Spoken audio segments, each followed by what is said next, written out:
എല്ലാ കൂട്ടുകാർക്കും നമസ്കാരം. നമ്മുടെ പുതിയ വീഡിയോയിലേക്ക് സ്വാഗതം. ഇന്നത്തെ നമ്മുടെ വീഡിയോ തണുപ്പ് കാലമൊക്കെ വന്നു കഴിഞ്ഞാൽ നമുക്കുണ്ടാകുന്ന ശരീര അസ്വസ്ഥതകളെ കുറക്കുന്നതിന് വേണ്ടിയിട്ട് പണ്ടുകാലം മുതലേ നമ്മുടെ അമ്മമാര് നമുക്ക് ഉണ്ടാക്കി തന്നിരുന്ന ഉലുവ കാച്ചിയതാണ് ഇന്നത്തെ നമ്മുടെ വീഡിയോ. ഉലുവ കാച്ചിയതെന്നും ഉലുവ പാലെന്നും അറിയപ്പെടുന്ന ഈ ഒരു പാനീയം ഈ ഒരു തണുപ്പ് കാലത്ത് തന്നെ തയ്യാറാക്കി കുടിക്കാൻ മറക്കല്ലേ. തയ്യാറാക്കി കഴിക്കുമ്പോൾ 3 ദിവസം അടുപ്പിച്ച് തന്നെ കഴിച്ച സമയത്ത് തന്നെ ഉണ്ടാക്കി കുടിക്കാനും ശ്രമിക്കണേ. കർക്കിടക മാസം വന്നു കഴിഞ്ഞാൽ ശരീരരക്ഷയ്ക്ക് വേണ്ടിയിട്ട് നിങ്ങൾ എല്ലാവരും ഈ ഒരു പാനീയം തയ്യാറാക്കി കഴിക്കണം. അപ്പോൾ നോക്കാം എങ്ങനെയാണ് ശരീരാരോഗ്യത്തിന് വേണ്ടി തയ്യാറാക്കി കഴിക്കുന്ന ഉലുവ കാച്ചിയത് തയ്യാറാക്കി എടുക്കുന്നതെന്ന് നമ്മുടെ വീഡിയോയിൽ കൂടെ നമുക്ക് കണ്ടു നോക്കാം.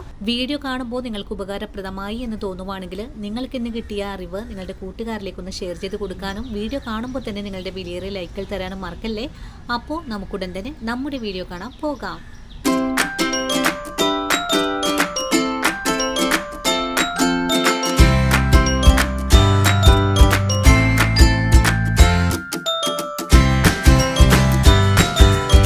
ഇനി നമുക്ക് ഉലുവ കാച്ചിയത് തയ്യാറാക്കാൻ തുടങ്ങാം. ഇതിനായിട്ട് ഞാനിവിടെ 60 ഗ്രാം അളവിലാണ് ഉലുവ എടുത്തിട്ടുള്ളത്.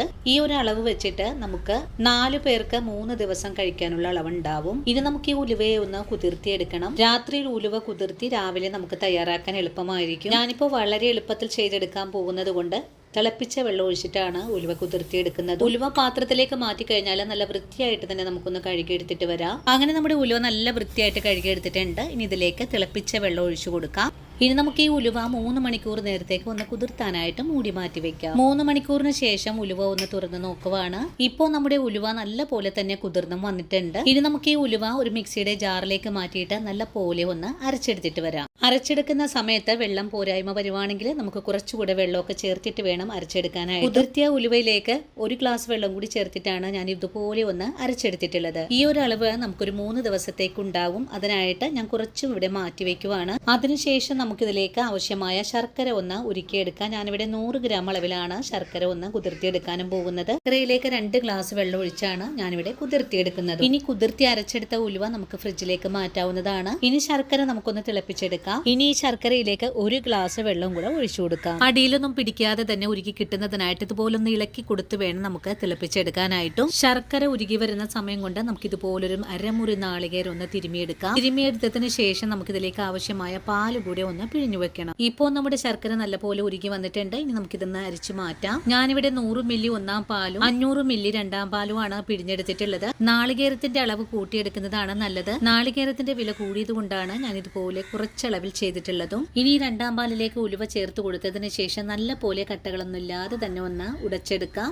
ഉലുവ അരച്ചതിന്റെ കട്ടകൾ ഉടച്ചെടുക്കാനായിട്ട് അല്പം ബുദ്ധിമുട്ടാണ്. നിങ്ങൾ ഇത് ചെയ്തെടുക്കുമ്പോൾ മിക്സിയുടെ ജാറിലേക്ക് നാളികേര പാലും കൂടി ചേർത്ത് ഒന്ന് അടിച്ചെടുത്താൽ മതിയാകും. അങ്ങനെ വളരെ എളുപ്പത്തിൽ തന്നെ നമ്മുടെ ഉലുവ നല്ല പോലെ ഒന്ന് തിളച്ചു തുടങ്ങിയിട്ടുണ്ട്. ഒന്ന് കുറുകിയ പാകമായി വന്നാൽ പിന്നെ നമുക്കിതിലേക്ക് നമ്മൾ നേരത്തെ ഉരുക്കി വെച്ചിട്ടുള്ള ശർക്കരയാണ് ഒഴിച്ചു കൊടുക്കേണ്ടതും. ശർക്കര പാനി ഒഴിച്ചു കൊടുക്കുമ്പോൾ അരിച്ചതിന് ശേഷമായിരിക്കണം ഒഴിച്ചു കൊടുക്കേണ്ടത്. വീണ്ടും ഇതെല്ലാം കൂട്ടിച്ചേർത്ത് നല്ലതുപോലെ ഒന്നുകൂടി ഇളക്കി യോജിപ്പിച്ചെടുക്കാം. ശർക്കര പാനിയും കൂടി ചേർത്തിട്ട് വീണ്ടും നല്ല പോലെ ഇളക്കി ഒന്ന് തിളപ്പിച്ച് വറ്റിച്ചെടുക്കാം. ഇപ്പോൾ നമ്മുടെ ശർക്കര പാനിയും ഉലുവയും കൂടി ചേർത്ത് നല്ല പോലെ കട്ടകളെല്ലാം ഉടച്ച് ഈ ഒരു രീതിയിലേക്ക് പാകമായി വന്നിട്ടുണ്ട്. ഈ ഒരു ഉലുവ കാച്ചിയത് തയ്യാറാക്കി എടുക്കുമ്പോൾ ഇത് അധികം കട്ടിയാവാതെ വേണം നമുക്ക് തയ്യാറാക്കി എടുക്കാനായിട്ട്. ഗ്ലാസ്സിലേക്ക് ഒഴിച്ചു കഴിഞ്ഞാൽ പാലൊക്കെ കുടിക്കുന്ന അതേ ഒരു കട്ടിയായിരിക്കണം ഇതിലുണ്ടാകേണ്ടതും. ഇതേ രീതിയിൽ തയ്യാറാക്കുമ്പോഴാണ് ഉലുവ കാച്ചിയത് നമുക്ക് കുടിക്കാനും പറ്റുന്നത്. നമ്മളിന്ന് ഡയബറ്റിക് പേഷ്യൻസിനും കൂടെ വേണ്ടിയിട്ട് ചെയ്യുന്നത് കൊണ്ട് മധുരത്തിന്റെ അളവ് വളരെ കുറച്ചാണ് ചെയ്തിട്ടുള്ളത്.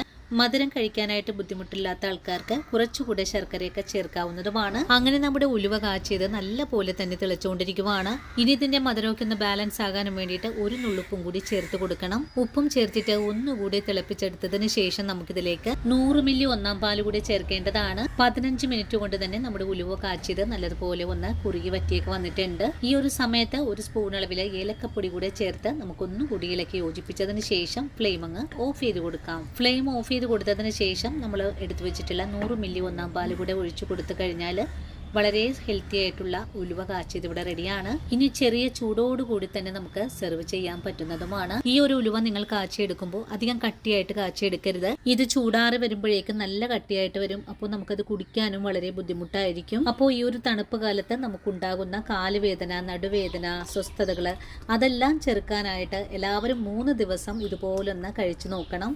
നമ്മുടെ ശരീരത്തിന് ആവശ്യമായ എല്ലാ പോഷകങ്ങളും നിറഞ്ഞ ഒന്നാണ് ഉലുവ. തണുപ്പ് കാലത്ത് നമുക്കുണ്ടാകുന്ന ശരീര അസ്വസ്ഥതകൾ കുറയ്ക്കുന്നതിനായിട്ട് എല്ലാവരും വീട്ടിൽ തയ്യാറാക്കി നോക്കേണ്ട ഹെൽത്തി ആയിട്ടുള്ള ഒരു പാനീയം കൂടിയാണ്. എല്ലാവരും വീടുകളിൽ തയ്യാറാക്കി നോക്കണം. തയ്യാറാക്കി കഴിക്കുമ്പോൾ ഒരു 3 ദിവസമെങ്കിലും അടുപ്പിച്ച് തന്നെ തയ്യാറാക്കി കുടിക്കേണ്ടതുമാണ്. കർക്കിടക മാസം വന്നു കഴിഞ്ഞാൽ നമ്മുടെ കാരണന്മാര് ഇതുപോലുള്ള പാനീയമൊക്കെ കുടിച്ചിട്ട് തന്നെയാണ് അവരുടെ ശരീരാരോഗ്യം നിലനിർത്തിയിരുന്നതും. നമ്മുടെ ആരോഗ്യത്തിന് വേണ്ടിയിട്ടും നമുക്കും ആ പഴയ കാലത്തിലേക്ക് തന്നെ പോകാം. അപ്പോൾ ഇന്നത്തെ നമ്മുടെ വീഡിയോയും എൻ്റെ കൂട്ടുകാർക്ക് വളരെ തന്നെ പ്രയോജനകരമായി എന്ന് വിശ്വസിക്കുന്നു. ഇനിയും നല്ലൊരു വീഡിയോ ആയിട്ട് നാളെ കാണാം. അതുവരെയും സ്നേഹത്തോടു കൂടി തന്നെ വീണ്ടും കാണാം.